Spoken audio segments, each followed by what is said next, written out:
Well, good afternoon, and we're going to be talking about Incoterms, and particularly around Ex Works, about the dangers of Ex Works and how we're seeing so many companies losing so much money and so many mistakes made with using that term Ex Works. Even though we think it's very comfortable to use, we're going to don't really jump in and explain the reasons why. Please be careful when you use an Ex Works, and I know why people use it, so I'm not here to be critical. I'm just trying to make you aware. Being in global trade for so many years, I see the pitfalls as an ICC Incoterms trainer. I've not only trained here, but I've trained all over the world when it comes to Incoterms. So I'm pretty well placed to understand the risk and everything associated with Ex Works. And recently did a talk with the ICC webinar on the DDP challenges. We're going to do Ex Works. I'm going to jump into other terms as we go along on our podcast series. We're just going to cover this particular area today. One of the key areas to think about when we're looking at Ex Works is fundamentally think of it from a sales point, from the shipping point, from the freight forwarding point, from the customs. There's lots of things within this channel that you have to consider. From a sales guy or from a customer service team, if somebody wants to come and collect their goods, whoa, nice and easy. They collect the goods.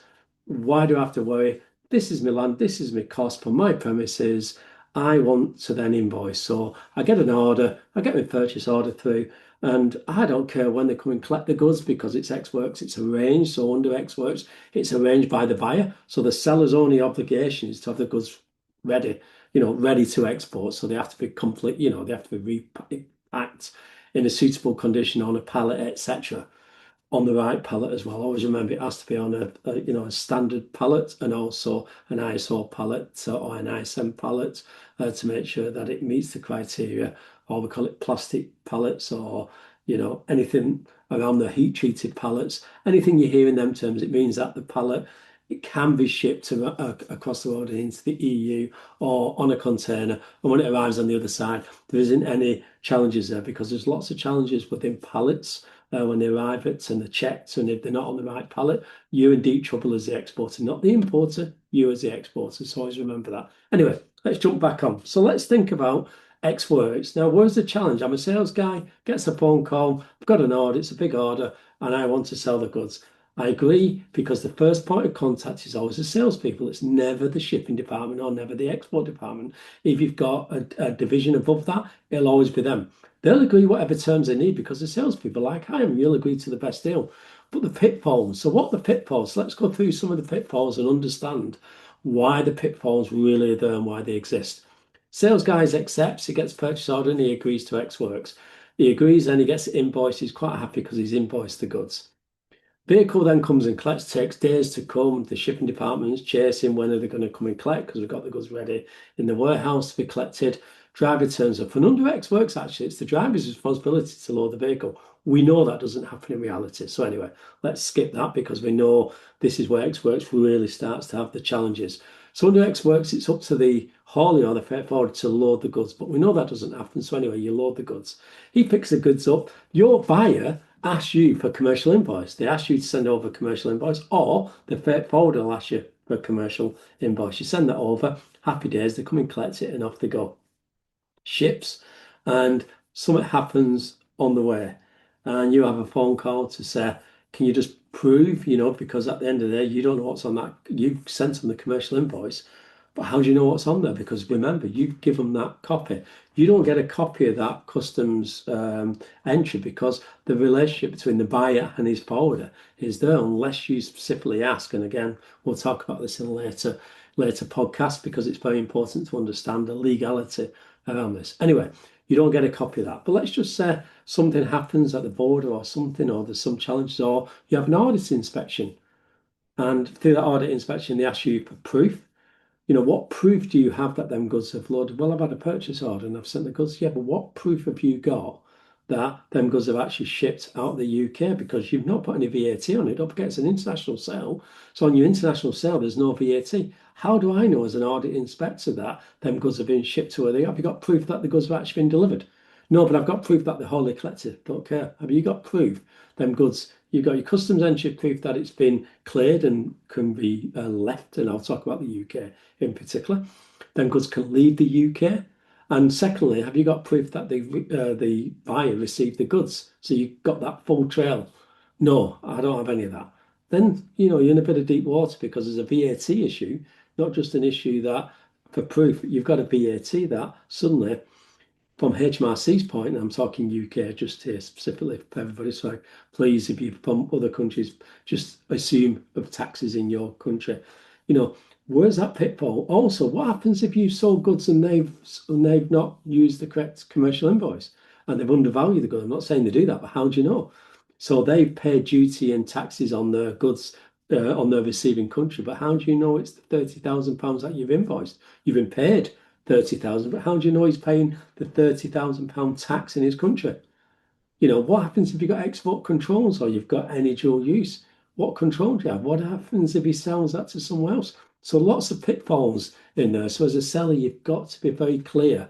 And this is where experts really become a challenge. From a buyer's point, why does he want all that responsibility? It's like DDP. Why does a buyer want to arrange? He doesn't mind arranging the transport. Why does he want to arrange all the customs and everything? You can make life a lot easier from not suggesting X works. Now, an advantage of X works, and I understand this, if I'm sales and I'm at the end of the month and I'm going to invoice that as soon as I've agreed that purchase order and agreed the day, it doesn't matter when that haul is coming in. As far as I'm concerned, it's the 30th. I'm going to invoice that customer. I'll invoice. So there are good things and bad things. With X works, you can quickly get it invoiced. Whereas when it's other terms, sometimes you're going to wait for the carrier to come in or the freight forwarder, and sometimes that could take 10 days depending on how they've arranged it. So you lose that in the month of your invoicing. And if you're working on 30 days or 60 days credit, you imagine then if you go into the next month, 60 days end of month, you're losing another 30 days credit. So again, I understand why people use X works. I'm not here to say you shouldn't use it, but you've got to understand the pitfalls. I'm here just to say, look, be aware, because I've seen so many challenges within X works. You lose that control because obviously buyer controls the export process. You have no control of that process. The process you have is purely just having the goods ready for loading. That's it. You have no visibility. What visibility do you have? What happens if something happens or border control get hold of the goods or they get stopped somewhere? What control do you have over that? What happens if they destroy the goods and you say, well, I've sold the goods under X works? But remember, the X works and Incoterm is the agreement between when it's collected and when it's delivered within that period. So there's an insurance point in there. And remember, unless you're using CIF and CIP, there's no insurance in there. So somebody insures it now under X works, the seller passes that all on to the buyer. So another advantage using X works. And I'm trying to give you a balance, but personally, never use X works. That's my conduct on this, but I'm just trying to give you I'm trying to be balanced here. So in that situation, it's very clear you've invoiced for the goods, it's his insurance claim, but again, you've got to get the goods ready, and that's the relationship. You imagine you've got a massive order and a contract with a customer, and he doesn't really understand Incoterms. You're forcing X works on him. He has lots of issues with that. You could potentially lose a huge customer for the sake of an Incoterm. So always remember that. Always think about that when you're thinking.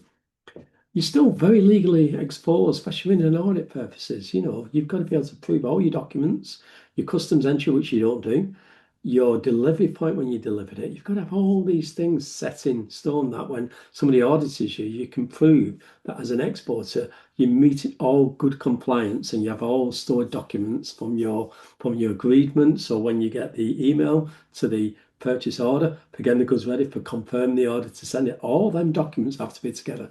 So again, it's very important to understand that. And again, you're legally exposed, as we say. Where do they get caught? Incorrect declarations. Like I've said, the incorrect declarations, they come back to you. You haven't done it because it's X works. Suddenly you're liable. You're the exporter. They don't care about the importer in the UK. The export is the legal responsibility to HMRC. So sorry, everybody, I'm just talking about HMRC. VAT, like I've said, it's zero rated. What happens if they say you'll have to pay the VAT until you can prove that them goods have been delivered?